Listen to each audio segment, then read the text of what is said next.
What's up, Otakuact family? Welcome back to the channel. Today we are diving deep into Solo Leveling Season 3, Episode 8. So the episode kicks off with the elite hunters from the Hunter Guild and the association led by Cho Jong-in and Woo Jun-chu arriving at the double dungeon gate. And immediately, you could feel the tension in the air.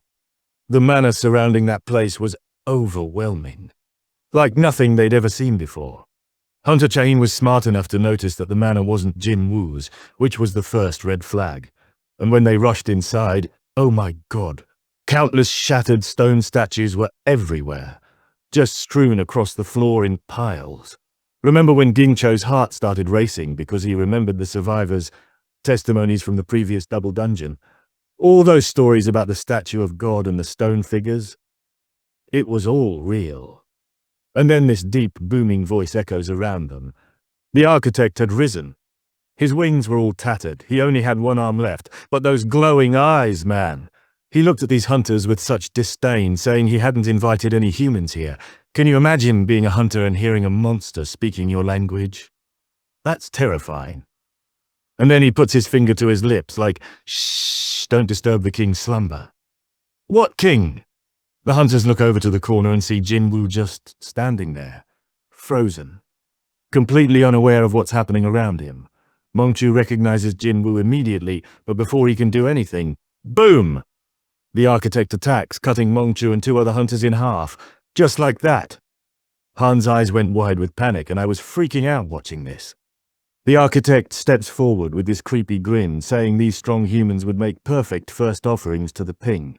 Everyone is terrified. The healers rush to try to save Mongchu, while others drag the wounded to safety. But then, something even worse happens. Those shattered statues, they start moving. One by one they stand up, including the most terrifying one, the statue of God. The architect taunts them, saying if anyone survives until all his puppets have fallen, they'll get to witness the glorious rebirth of the king. And then the Colossus's eyes light up, charging this deadly laser. Cho Jong-un screams for everyone to get down. They barely dodge it. Then Jong-un unleashes this massive fire spell on the Colossus. The explosion rocks the entire chamber. Gentile seizes his chance and throws a crushing punch at one of the statues, but nothing happens, not even a crack. Then wham! A shockwave blasts him across the room. Jong-un warns everyone that these statues are resistant to physical attacks and spells. They're literally unstoppable. Jong-un realizes their only hope is to wake Jin-Woo, so he fires a fireball directly at Jin-Woo. Bold move. But the architect jumps in front of it, absorbing the explosion with his own body. He gets so angry that someone tried to interrupt the king's slumber that he charges at Jong-un. Three hunters intercept the blow, and Jinjul tells Hyen to wake Jin-Woo while they handle everything else. Hyen sprints toward Jin-Woo, but the architect blocks her path, taunting her. She launches into her most powerful skill, sword dance. But the architect blocks every attack without breaking a sweat. Then he slices through her arm. She screams in pain. The architect is all smug, bragging about his system that can predict and respond to every possible outcome. But before he can finish his taunt, boom, Jong-un blasts him with another fireball. Despite her injured arm, Hyen tries again.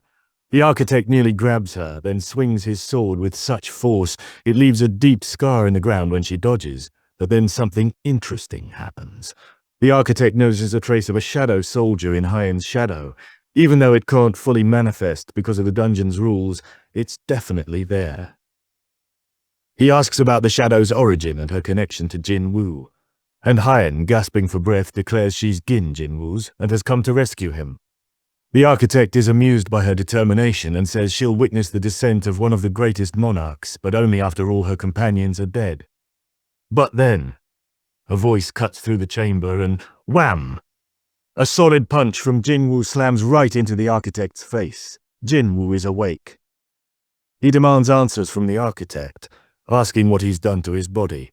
Ginchil and Hyen are in shock, while Jong-un is just relieved Jin-Woo's awake. Jin-Woo's anger surges as he stomps the architect into the ground.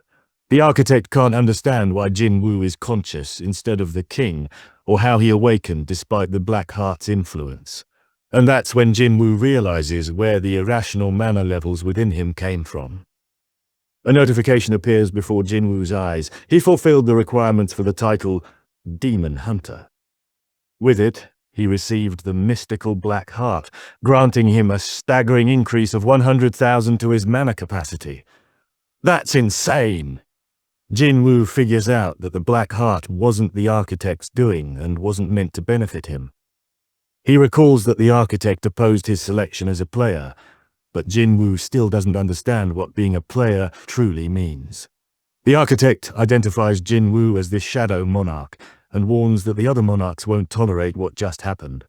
Jin-Woo, with no patience left, summons every dagger from his inventory, the weapons pulsing with mana as they hover around him. Even facing death, the Architect laughs darkly, hinting at a deeper reason behind Jin-Woo's selection. But before he can say more, chaos erupts. The stone statues reactivate. The Architect reminds Jin-Woo that his puppets will keep attacking even if he dies. But Jin-Woo just smirks and threatens to kill the Architect and the puppets afterward. When the Architect tries to argue that Jin-Woo would return to being an E-rank hunter if he dies, Jin-Woo shuts him down, saying the system wouldn't collapse. The Architect is stunned that Jin-Woo saw through his bluff. Then the system starts pinging repeatedly as Jin-Woo attempts to take over. The Architect freezes in disbelief as his access is denied again and again. Jin-Woo understands the mutual dependency between himself and the system. It needs him as much as he needs it. With this chilling stare, he declares he'll devour the system entirely if needed. The Architect lunges, but Jin-Woo's dagger tears through him first. The Architect's face splits in two as his body collapses. In his final moments, he utters this grim prophecy. When the pillars of fire that uphold the heavens rise, an inescapable death will descend upon Jin-Woo. And Jin-Woo just stands there, eyes steely, saying he'll be waiting. Chills. About an hour later, outside the dungeon, the Bravery Guild is waiting in tense silence. Finally, Yongan and Gentile emerge, leading what's left of the Hunters Guild. Their faces are haggard, bodies battered, not a single smile among them. Gentile asks the Bravery Guild to help carry out the bodies of the deceased. Then Jin-Woo steps out, silent, his mind lost in thought. Jinsel tells him the casualties. Nearly 20 top-ranked elite hunters lost their lives inside. He acknowledges Jin-Woo's bravery, saying if this had become a full-scale dungeon break, the devastation would have been unimaginable. Jin-Woo thanks the Hunter Guild and the Monitoring Division, admitting he wouldn't have made it out alive without their help. Gentile asks how Jin-Woo even knew to investigate this specific gate. Jin-Woo reveals the truth. The dungeon summoned him. Before they can discuss further, Hyan approaches, concerned about Jin-Woo's condition. Jin-Woo says he's fine, just tired, then collapses to the ground. Everyone rushes to his side, calling his name desperately. Meanwhile, a different kind of storm is brewing at the Korean Hunter Association headquarters. Japan's Hunter Association chairman Matsumoto meets with President Go. Matsumoto offers to give up all rights to the Monarch crystals on Jeju Island, resources worth billions if they help arrange a meeting with Jin-Woo. President Go realizes Japan is desperate, probably because of the newly emerged S-rank gate in Tokyo. With Guto Ryuji gone, Japan has no one capable of handling such a threat. Once they're in private, President Go warns Matsumoto that if this is another scheme, he should back off. He reveals he's heard rumors that the Blade Guild has severed ties with the Japanese Association. Matsumoto is shocked that President Go knows this, but President Go explains it wasn't hard to figure out. Without Goto, the Blade Guild is fracturing, and Japan's Hunter Association is crumbling. Then President Go pulls out a camera device, the same kind used during the Jeju Island raid. Matsumoto's face pales. President Go asks if Matsumoto really thought his scheme would remain hidden.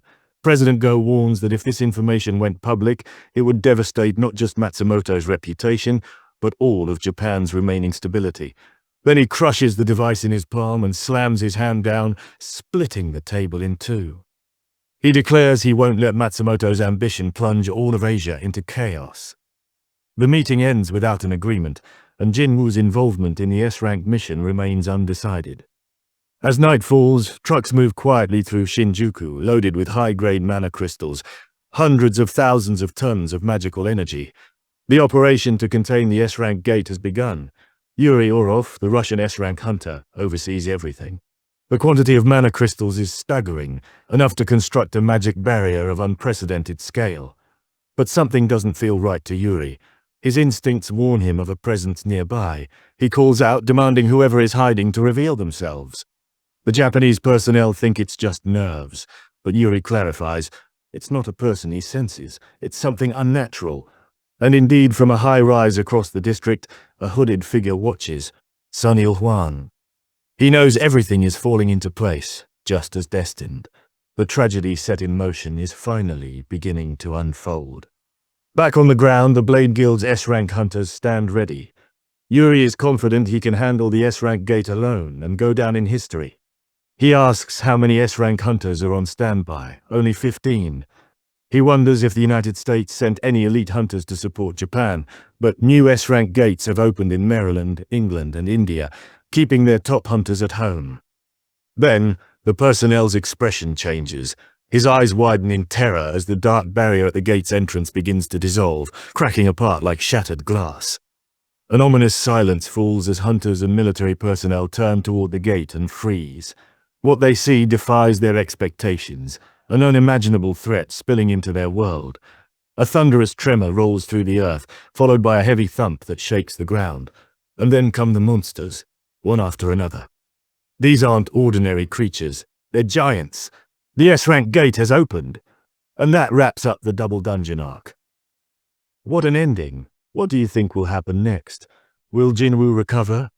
Will he be involved in the S-rank gate mission? And what about that prophecy the architect mentioned? If you enjoyed this breakdown, smash that like button. Hit subscribe and turn on notifications so you don't miss the next part when it drops. Share your theories in the comments below. This is Otakuact, and I'll see you in the next one as we dive into a brand new chapter.